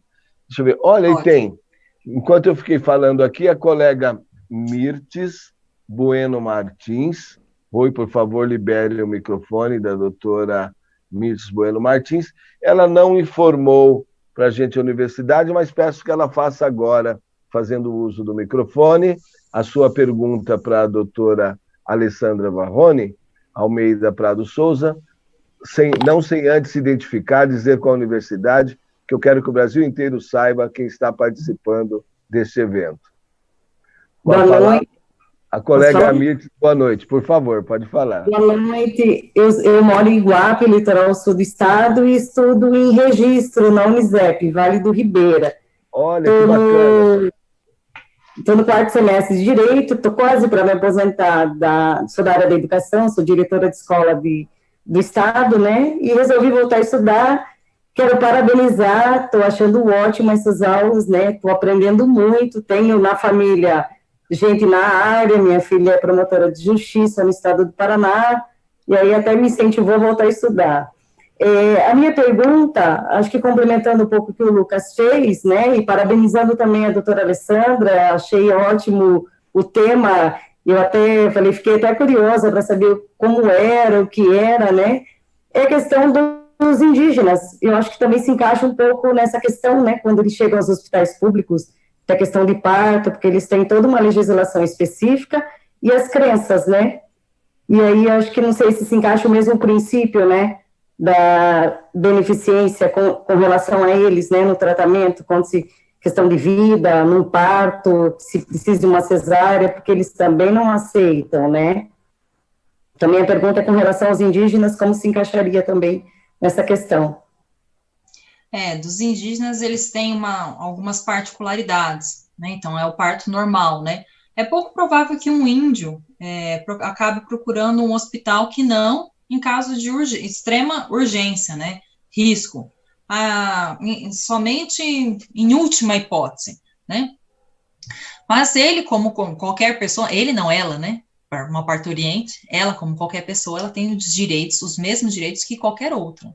Então, ela tem o seu direito a ter um parto humanizado e respeitado, ela tem direito ao seu companheiro, né? A lei do acompanhante, que determina que é uma lei nacional, né, em abrangência, então todos os hospitais, sejam públicos ou particulares, eles devem, aí sim é uma obrigação, garantir que a parturiente tenha uma pessoa a mais de sua confiança. Então, a Índia, ela pode sim ter o seu companheiro, a sua mãe, uma amiga, uma irmã, um irmão, enfim, alguém de sua confiança durante todo o seu trabalho de parto, pós-parto também, até o período em que ela tem a alta hospitalar. É claro que, assim, como eu disse, né, no caso de índios, pela própria cultura, só procurarão o hospital, eu acredito, em último caso. E, claro, havendo a necessidade, então vamos imaginar que existe uma situação que chama circular de cordão. A nossa colega enfermeira deve saber muito mais do que eu. Então, quando o bebê ele está descendo pelo canal vaginal para que ele nasça, e aí o cordão umbilical ele acaba que sai primeiro que a cabecinha do bebê. Nessa situação, o médico ele precisa agir imediatamente, porque como o cordão passa primeiro pelo canal vaginal, há a prensa do cordão e o bebê ele fica sem receber o oxigênio. Nessa situação, o bebê, ele vai ser privado do oxigênio, vai entrar em risco, vai entrar em sofrimento fetal e pode acabar falecendo ou ficar com graves sequelas. Então, o médico, ele tem que agir em questões de minutos, coisas de 5 minutos, ele tem que dar início ao procedimento cirúrgico. Então, nessas situações emergenciais, em que a medicina baseada em evidência, ela evidencia que o médico, ele precisa agir e fazer uma cesariana, a Índia, independentemente da sua vontade, será submetida a uma cesariana para que possa, sim, salvar o bebê. Aliás, a violência obstétrica, Wander, é um tema que eu amo de paixão. Se a gente tiver tema e se tiver interesse, fica a dica para uma próxima palestra com a professora, porque a gente gostou tanto desses eventos, que foi um evento quase que experimental, uma decisão translocada que a gente teve de fazer com a exiguidade de tempo. O desafio que a gente assumiu foi muito grande, mas falamos, vamos fazer, a gente é capaz, vamos fazer o evento. Então, acho que achei muito interessante o tema, e pelas reações que eu estou vendo aqui no chat, é um tema interessante para a gente tratar numa segunda, ou até num debate, porque a gente vai inaugurar um novo evento que chama Debate que Importa. Então, são questões que podem ser tratadas até num outro evento. Eu vou registrar aqui, não vou prescindir da presença da doutora Alessandra nos nossos eventos. Já está aceito. Que muito nos honra, muito me alegrou esse evento de hoje, essa palestra, assuntos muito, muito interessantes. De interessante também, por mais que a doutora ache difícil, me levantou, essa fala agora me lembrou de uma coisa. A professora falou que dificilmente um índio vai procurar uma assistência médica de saúde que não seja, talvez, não sei, lá na tribo, qual é o comportamento do indígena. Eu conheço muito pouco o comportamento dos nossos brasileiros mais legítimos, que são os indígenas, os povos indígenas. Mas aqui, dentro de São Paulo, talvez a colega do Vale do Ribeira não saiba. Está aí perto do Petar, colega, do Parque... como é que chama? Parque Turístico do Ribeira, né? Petar. Isso. Eu estou louco para conhecer, ainda não fui, mas qualquer dia eu apareço por aí. Foi bom a sua intervenção, que me fez lembrar, passando a pandemia, um dos primeiros lugares que eu quero visitar é o Petar. Aqui dentro de São Paulo, bem próximo aqui de Santo Amaro, aliás, já foi um bairro de Santo Amaro, o distrito de Parelheiros, na época, então, o distrito de Parelheiros. Em Parelheiros nós temos tribos indígenas, aqui dentro de São Paulo. E lá em Parelheiros, que é extremo sul de São Paulo, bem no extremo, no lugar mais afastado de São Paulo, onde do alto da serra a gente enxerga Itanhaém embaixo, Mongaguá, enxerga o litoral de São Paulo. Fazemos divisas com cidades praieiras. Lá em Parelheiros, nós já temos hospital público recentemente conquistado uma exigência da população que está muito distante aqui das áreas mais urbanizadas, mais privilegiadas da capital, né? Então, lá em Parelheiros, nós temos tribos indígenas e agora temos hospital lá perto deles para atendê-los. Então, pode ser que não seja tão impossível a gente encontrar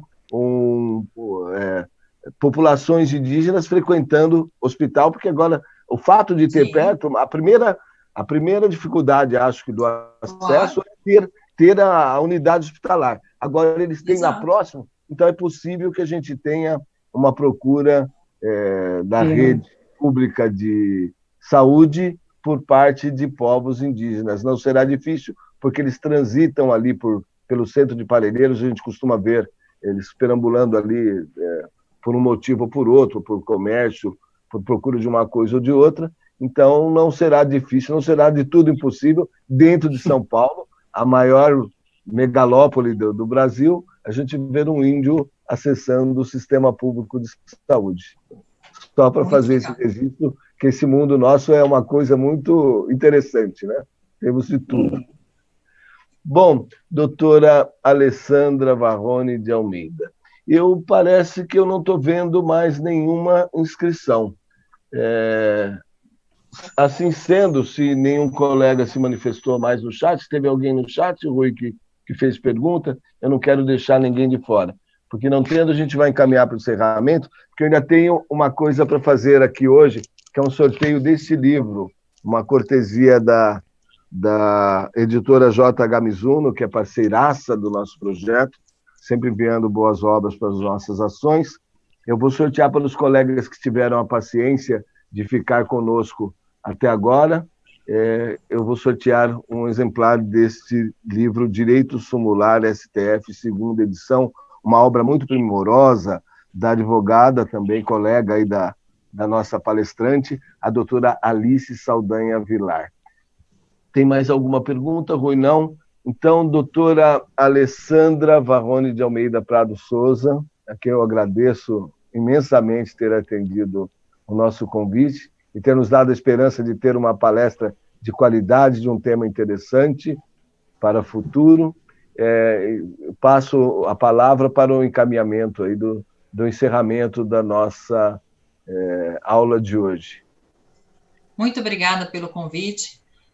Estou à disposição para futuros eventos.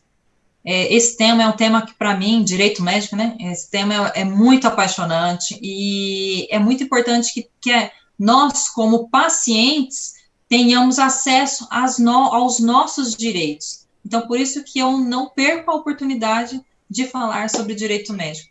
Me ponho à disposição, muito obrigada pelo convite e até a próxima. Até a próxima. Então, uma boa noite, doutora. E peço aos colegas que permaneçam, os colegas que ainda estão aí, permaneçam para assistir ao vivo o nosso sorteio do livro. Tá? Normalmente, no nosso grupo, eu costumo fazer a gravação do sorteio e depois a publicação. Agora, eu vou fazer ao vivo o sorteio do livro de hoje. Rui, por favor, deixa eu pegar aqui, já estava aqui pronto o nosso globo. Você consegue, Rui, identificar as pessoas por ordem de chamada? O Rui vai me acompanhar ali, vai funcionar assim. Nós temos participando agora da nossa palestra, você chegou a olhar quantos se inscreveram? 50 e... Agora estamos com 53, porque algum colega cansou e foi embora mais cedo, gazeteou, depois do intervalo não voltou para a aula, né? Então, nós vamos fazer assim, ele vai contar por ordem da chamada, das pessoas que se inscreveram no chat, ele vai contar, se deu 10, o número aqui foi sorteado por 10, ele vai contar 1, 2, 3, 4, 5, 6, 7, 8, 9, 10, e o 10º será o vencedor do sorteio. Então, vamos lá? Eu vou rodar bastante. Só que tem que ser um número menor do que 53, ou chegou a ferir? Por quê? Tudo bem, não. Se sair para a gente solta para os colegas novamente. Se sair para alguém da organização, não vale, hein? Só para os colegas convidados. Lucas não tem direito a livro, não. Você ganha no concurso de pergunta da semana. Olha aí. 41, 41 ou 44? Não, 41, 41. Rui, por favor, conte 41 colegas de cima para baixo, para ver quem foi. Hoje, quem assinou a chamada por último tá levando vantagem.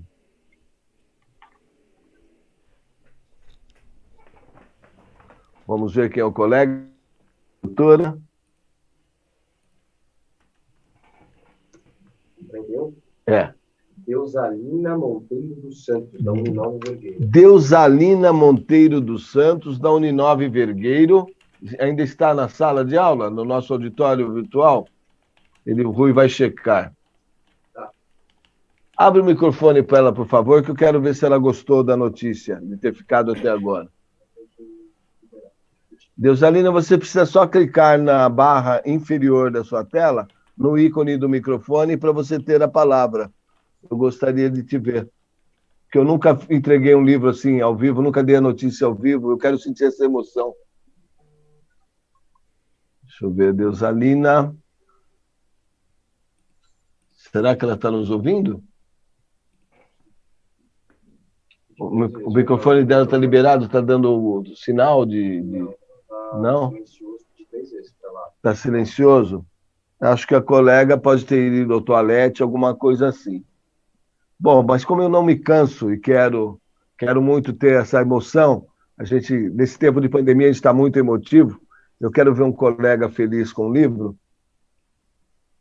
A Deusalina, alguém está falando com ela no chat? Não, estou vendo subir mensagem ali no chat. Não? Manda mensagem para ela no chat, no privado, ou deixa eu enviar aqui pelo WhatsApp. Enquanto isso, acho que eu vou sortear mais um livro, viu? Semana passada eu não fiz o sorteio Pergunta da Semana, então eu vou sortear mais um livro que também conecta com o tema da aula de hoje. Rui, pega para mim, por favor, aquele livro do Torturas, que é um tema que talvez... Olha... O livro Direito Sumular STF são súmulas interpretadas e comentadas, todas classificadas, separadas, para facilitar a nossa pesquisa na hora de fazer fundamentação nos nossos trabalhos acadêmicos. E é um livro muito interessante que mereceu, entre outros prefaciantes, o prefácio do ministro Luiz Fux, que nos diz: nesta obra, a autora apresenta com didática e clareza os fundamentos que conduziram a edição de cada verbete sumular, com sínteses conclusivas e referências jurisprudenciais, doutrinárias e legislativas. Estou convicto de que Direito Sumular STF de Alice Saldanha Vilar terá ampla aceitação como referência essencial ao direito sumular brasileiro. Eu só errei o prefaciante. Esse não foi o trecho do ministro Luiz Fux, foi o trecho do ínclito desembargador, presidente da 6ª Câmara Civil do Tribunal de Justiça do Estado do Rio de Janeiro, Dr. Najib Slaib Filho, coordenador e professor de Direito Constitucional da Escola da Magistratura do Estado do Rio de Janeiro, EMERGE. Mas também o ministro Luiz Fux e outros se manifestaram com relação a essa obra muito útil na nossa vida acadêmica e vida profissional. Então, para agradar, para ter a oportunidade de ver um colega satisfeito e feliz, duplamente satisfeito, pelo aprendizado de hoje e por ganhar um livro, eu vou sortear também um exemplar do livro Torturas, Sua Identificação e Valoração Médico-Legal, que se conecta de alguma forma, com a palestra, com a brilhante palestra da nossa convidada de hoje, doutora Alessandra. Então, eu vou sortear agora o livro Torturas, de Jorge Pauletti Vanrel e Moisés Ponce Malaver, 2 editores. É uma obra coletiva, tem a participação de Jorge Alejandro Pauletti Scaglia e Maria de Lourdes Borborema, coeditores, e parece que tem outros colaboradores aqui. Uma obra interessante, eu comecei a ler, e acho que vai ser bacana também alguém ganhar este livro. Então, Rui, vou sortear agora. Opa, Deusalina está na sala? Deusalina, gostaria de dar uma boa notícia. Libera o microfone dela, por favor, Rui. Está liberado o seu microfone. Deusalina, pode falar conosco? Abaixa aí, pô, abaixa. A Alina, ela nem sabe que o microfone está ligado. Tudo bem. Trava o microfone novamente. Se ela desejar falar conosco, mandou mensagem aqui, não? Vou mandar uma mensagem para ela no WhatsApp, que eu acabei me esquecendo. E aí eu vou sortear o segundo e último livro de hoje. Tem um monte de mensagem aqui no WhatsApp. Gente, quem me mandou mensagem aqui, eu respondo depois das 11, porque eu entro numa outra videoconferência depois dessa aula e vou até um pouquinho mais tarde, mas eu respondo, viu? Estou vendo que tem muita mensagem aqui. Ah, não é Deusalina, é a Deusalina, que eu vou enviar uma mensagem para ela agora. Deusalina. Liberamos. Ela está amamentando o filho dela. Ah, está amamentando, olha aí. Eu pensei que ela tivesse se ausentado. A Deusalina também é lactante, está amamentando o seu filho, vamos compreender. Então, eu vou sortear o outro livro para o outro colega. Depois a Deusalina fala comigo no WhatsApp, que a gente combina como eu faço para entregar o livro. Então, vamos sortear o livro Torturas, vamos ver se sai para o Vale do Ribeira, que eu vi que está ali a postos, eu estou enxergando ali na telinha a colega do Vale do Ribeira. Quem sabe, né? Se não hoje, quem sabe amanhã. E o colega, o doutor, a doutora, ganhador do segundo livro de hoje, é o colega de número... Nossa, eu não sei se tinha 61 na sala, não? Não, então não vale. Vamos a outra pedra. Tem que ser um número menor. Opa, agora sim. Número 30. Vamos ver quem é o colega de número 30, que é o ganhador do livro Tortura, sua identificação e valoração médico-legal.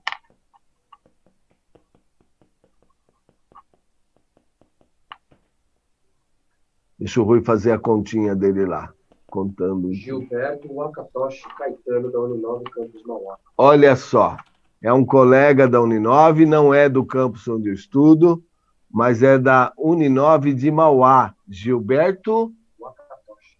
Olha, me perdoa se eu não souber pronunciar o seu nome, porque é meio diferente. Gilberto Wakatoshi. Está na sala ainda conosco? Não? Já saiu? Infelizmente, eu não tive a felicidade de ver um colega feliz com a notícia do livro. Está na sala? Libera o microfone dele, por favor. Ele está contra o nome. Rui, por favor, libera o microfone do Gilberto. Pode falar. Gilberto, por favor, mostre a gente a sua face, libere a sua câmera também. O áudio já está liberado. Gostaríamos de dar a notícia da sua sorte aí de ganhar um livro nesta edição do Masterclass Direito Direto, a palestra da doutora Alessandra. Será que ele está nos ouvindo? Deixa eu pôr aqui, Gilberto.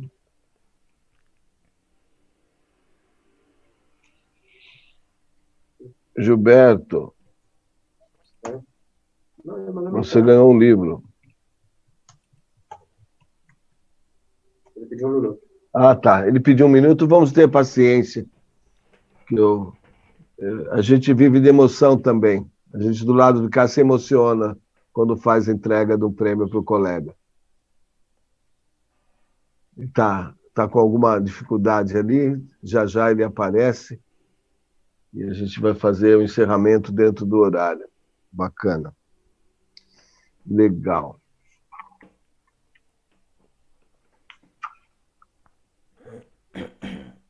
Ele é de Mauá, né? Puxa vida, como é que eu vou entregar?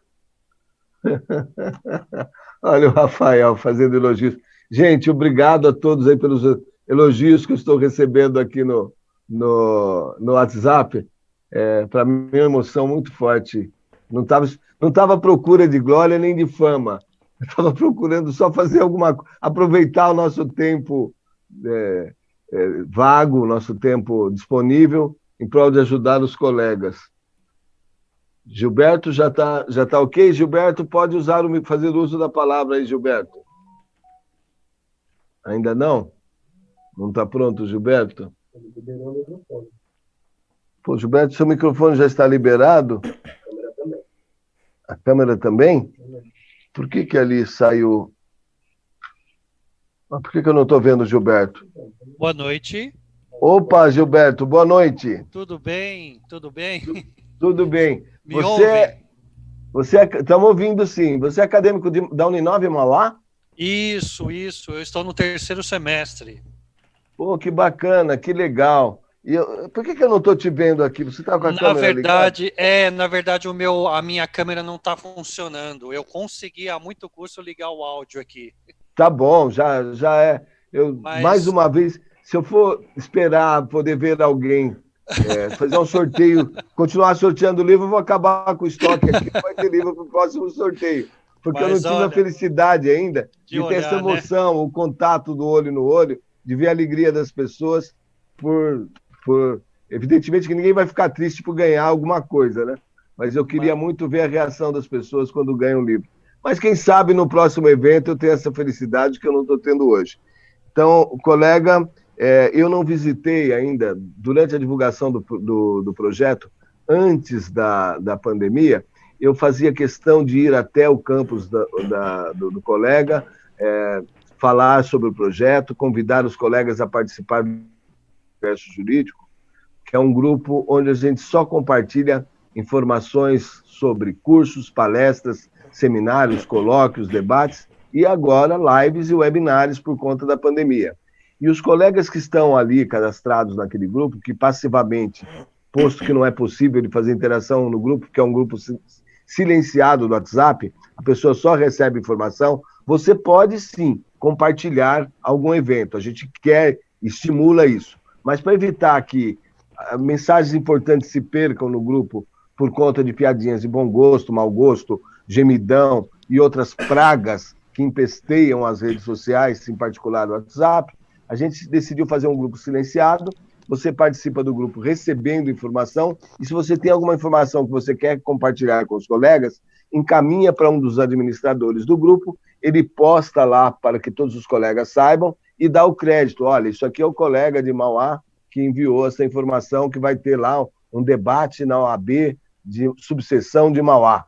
E aí a gente dá o crédito para o colega. E as pessoas que participam desse grupo concorrem semanalmente, pelo menos antes da gente ter inventado este evento Masterclass, a gente regularmente fazia, todos os finais de semana, um sorteio de livro e uma edição do concurso Pergunta da Semana, onde o colega tem a oportunidade, respondendo uma pergunta, normalmente de exame da ordem, às vezes uma pergunta atual, uma pergunta autoral, ou de algum parceiro que tenha feito a publicação recente de um livro, sempre alguma coisa muito fácil de responder, mas que ajuda a gente a fixar as matérias e proporciona ao colega, com um pouco mínimo de esforço que seja, ainda que numa pesquisa no Google, através da resposta a um concurso desse, uma pergunta, ganhar um livro também.